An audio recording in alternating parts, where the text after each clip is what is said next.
Welcome to another edition of Court Accountability Meets Legal AF here on the new Legal AF YouTube channel. Take a minute, early voting has started. Hit the subscribe button.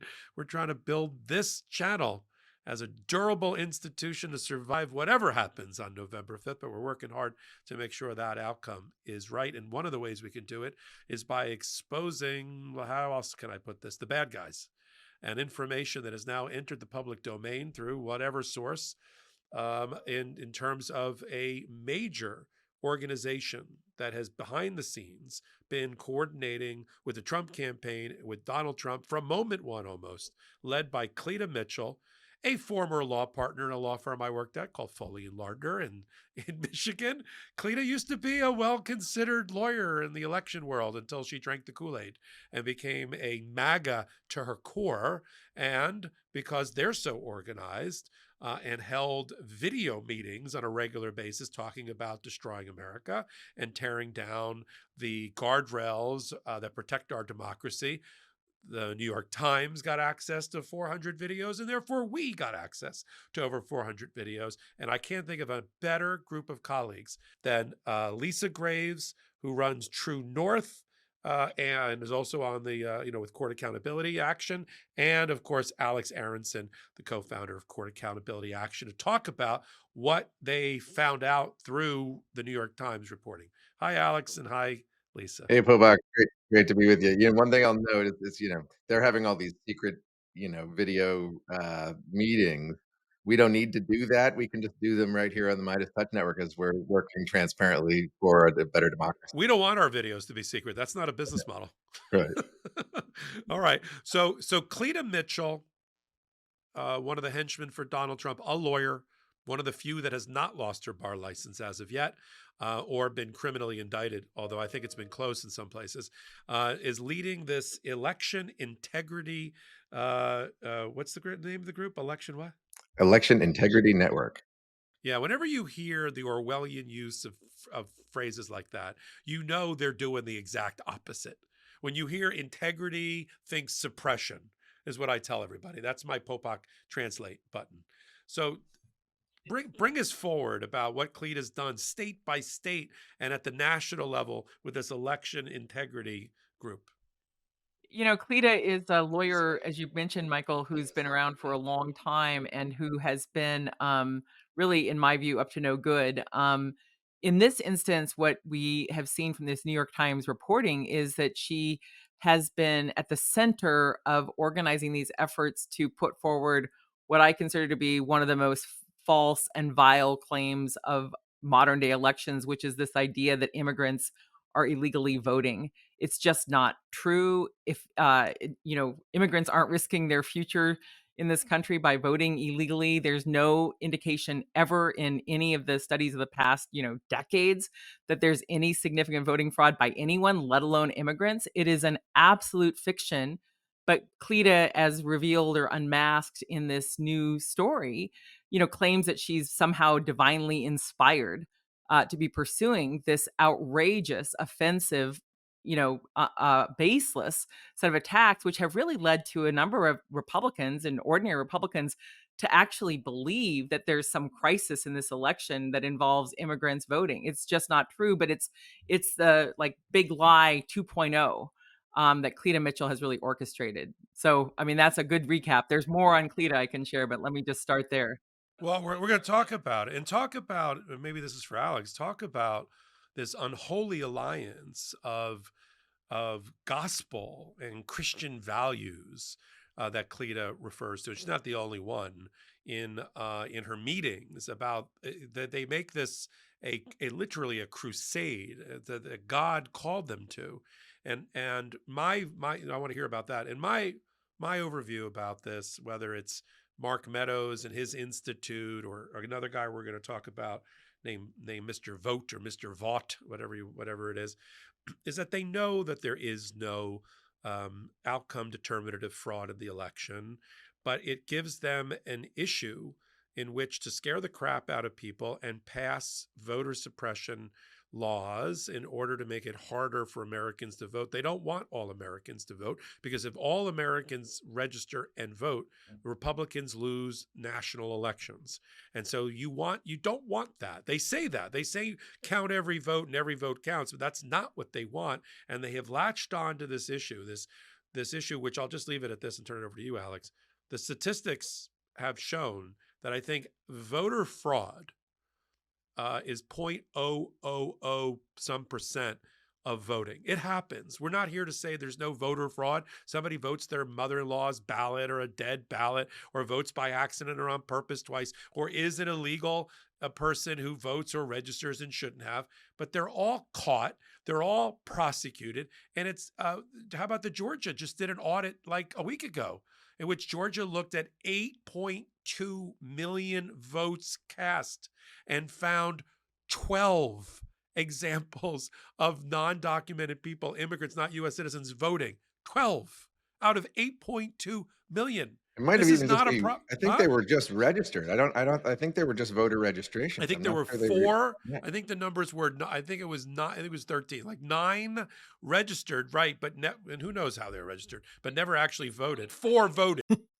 I have to intervene and say it's point 0.0000001. Yes, that's so why are we building, and it's obvious, these giant, law enforcement mechanisms to go after it in DeSantis in Florida, and we've got to have voter ID, and no, that's not the right voter ID. You got to have another ID. Why? Let's expose it here.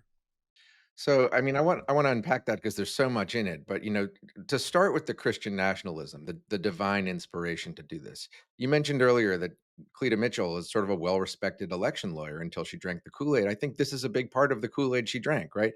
And on some level, I think they are, truly called by God in some sense, and they believe they are in a divine war for the future of civilization. Of course, the election integrity network that is behind this effort to sow distrust around this lie of non-citizen voting, that is behind the effort to delay certifications. This story unpacks how they are trying to, they have successfully put a lot of their allies into important election official positions in important states. These folks are it formed out of the Conservative Partnership Institute, a highly religious Christian nationalist group connected to one of the leading groups behind Project 2025. You mentioned Russ Vogt earlier, who is part of the Center for Renewing America. He describes himself as a Christian nationalist. And it connects to this idea that they don't actually believe there's any of this fraud happening. They believe the ends justify the means to reach this outcome, right? To put Donald Trump back in the presidency, to use him as a vessel for this Christian nationalist crusade that they are working upon. And so it's all deeply connected. And of course, it connects to what Lisa and I are always talking about here on the Midas Touch Legal AF channel, which is the capture of the court by these very interests. Of course, Cleta Mitchell is a leader at the Council for National Policy, this shadowy Christian nationalist organization that's existed since the early 80s, that Ginny Thomas is an important leader in also. And they have talked about in previously exposed secret recordings at the Council for National Policy Action organization, how they don't really want democracy to exist, that voting isn't good for the outcomes that they want. And so if you look at what they're doing, and yes, it's around the pretext of non-citizen voting, it's around the pretext of election integrity, but it is systematically, and has been for decades, systematically designed around the plan of suppressing voter participation, which the court and the justices they put on the court have been an instrumental part of helping them advance. And she's a liar. I just looked her up on the Federalist Society webpage. She said she was retired as a partner at Foley and Lardner. She wasn't retired. She was forced out at Foley and Lardner. It was very publicly reported because of her crazy fringe theories against democracy. And Foley said, you know what? There's the door. But she lists herself as retired former partner at Foley and Lardner. And yet she's associated with all of these think tank and institutes, these little shadowy groups, whether it's the Bradley Foundation or it's anything related to, the conservative Party Institute or whatever the heck it is. These are just fronts. These are just names of this, right? This group of people who are working against our democracy and voting full time on a full time basis. Yeah, I mean, I think the thing that really stuns me is the way that these lies are perpetuated by people who claim to follow the 10 commandments, which specifically has a commandment against bearing false witness or lying. Like it's not ambiguous. And yet they are some of the biggest proponents of these deceitful claims. And the reason Cleta lost her job at Foley, was pushed out, was because she was on the notorious call to Georgia, to Brad Raffensperger, where Trump was saying, just find me the votes, this number specifically, so I can, basically pretend that I won. And she was on that call. But not just that, first ran into Cleta Mitchell when she was early days in the last decade, when she was advising this group called True the Vote, which was basically trying to send people from Texas, from the Tea Party gang, to Wisconsin to basically intimidate voters, Black voters, minority voters. And she was instrumental in that effort. And then it turned out that Cleta was, also going to ALEC meetings, telling them that she was going to teach them how to gerrymander, and then telling those state legislators to destroy their notes so that they would not be subject to public records. And then in further research, we found that it was Cleta Mitchell who helped create the Liberty Central group that Jenny Thomas launched secretly while the Citizens United decision was pending. While her husband was sitting on that case, Cleta Mitchell was helping Jenny Thomas form a group that then took a gift from Harlan Crow, the infamous Nazi-loving, Nazi memorabilia connecting billionaire, for $500,000 to fund a group to take advantage of Citizens United after that case was decided in a 5-4 vote by her, that included Clarence Thomas, without recusal. So Cleta has been in the thick of all sorts of things that have really, in my view, harmed our democracy, harmed our elections, and harmed America. I'm surprised she didn't show up on the short list for this leaked legal principles memo of all the Yeah. people that What would a, write. what No, a I think you'll slight. see. But you'll Yeah. see Cleta Mitchell. You'll see her in the government if he gets elected, no doubt. I mean, there's two people that I wish I'd never heard about, and now we can't stop talking about is Susie Wiles, and everything she's done, including as the campaign director, but worse, and Cleta Mitchell. That's why we got to have hot takes like this. We got to keep talking about it. All right, so there's a treasure trove of 400. What have we? Let me make sure the audience understands what we've kind of learned from it. What is the takeaway from how they're coordinating, what they're doing, the falsity of their bearing witness? What is it? What should be the talking point for our audience when they're standing in line, hopefully long lines, and voting early? What's the talking point that they should reach from having, if they didn't get a chance to read this article and this investigative reporting? So first and foremost, what I think people should understand is that our elections are safe and secure, and that the what they're trying to do is sow discord and distrust in our election system through all of these various complaints about voter rolls that they're trying to purge, or the lie of non-citizen voting, or the pretext that they will use for delaying certification. So I think having this information out in the world helps us see very clearly that what they are trying to gin up is designed to produce those results, and we need to push back strongly against the assertions that they are leveling. I think more broadly speaking, what we see here is, we mentioned earlier, a seriously organized effort to try to steal this election.